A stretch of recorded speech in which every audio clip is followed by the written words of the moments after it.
Hello mga kalutong bahay, magluto tayo ngayon ng ginataang bangos. Madali lang ito, mga almost 5 minutes lang. 5 minutes and 52 minutes. Madali lang ito mga kalutong bahay. Maglagyan ako dito ng sibuyas na pula.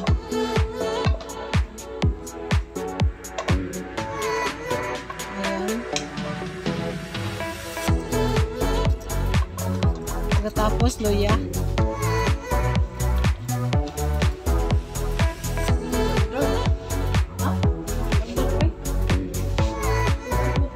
Shout out mga kalutong bahay.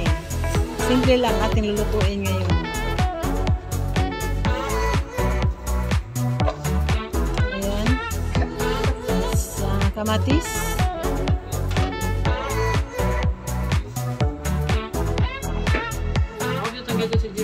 Ayan ang isda. Doon ako namakutang yung ahos.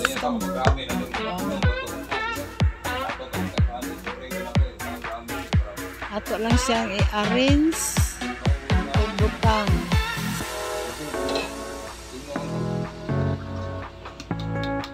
Lagay na tayo nito ng seasoning.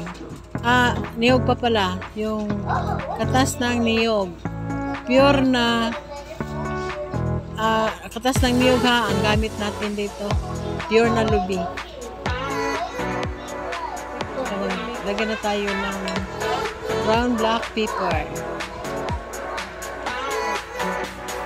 Ayan.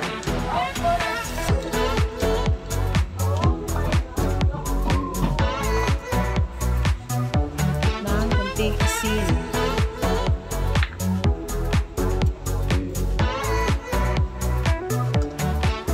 Lagyan na lang ako dito ng cayenne powder para medyo anghang siya ng konti.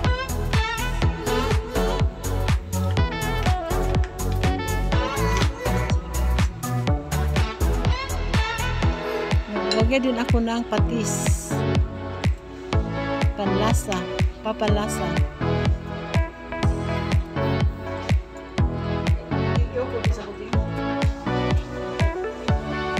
Ayan.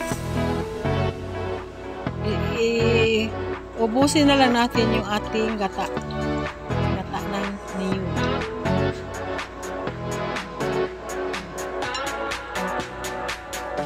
Ayan, takpan na natin ang ating pakuluan ng mga 8 minutes.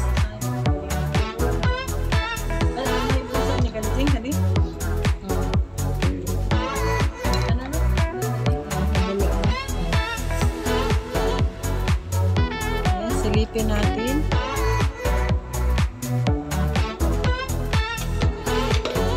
Salt and pepper. Lami ijig siya mga kalutong bahay ang bangus na ginataan.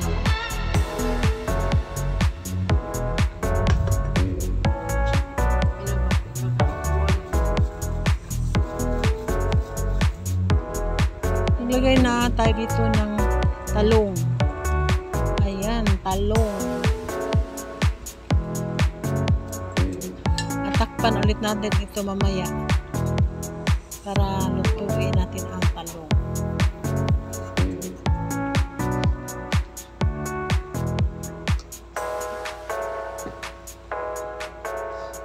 Ayan. Ang ganda ng turmeric. Hello, Team Stardom Pastilan.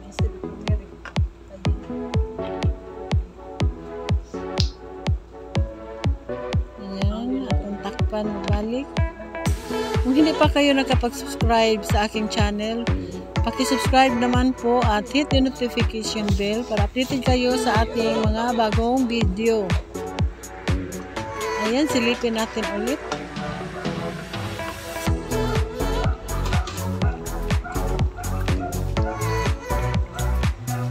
Lagyan na natin yung kangkong.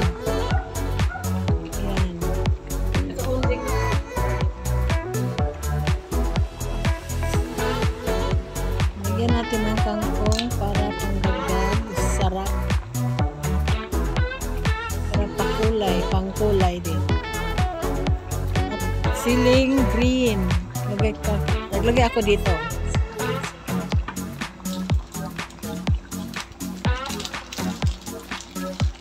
Naglagay ako ng seasoning.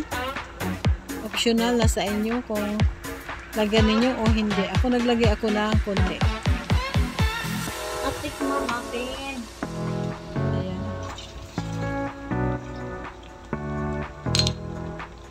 At tikman na natin kung tama na ba.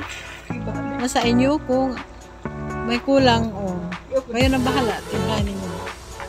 At yan, luto na. Ito na ang ating ginataang bangus. Sana nagustuhan ninyo ang ating video ngayon mga kalutong bahay. Maraming salamat.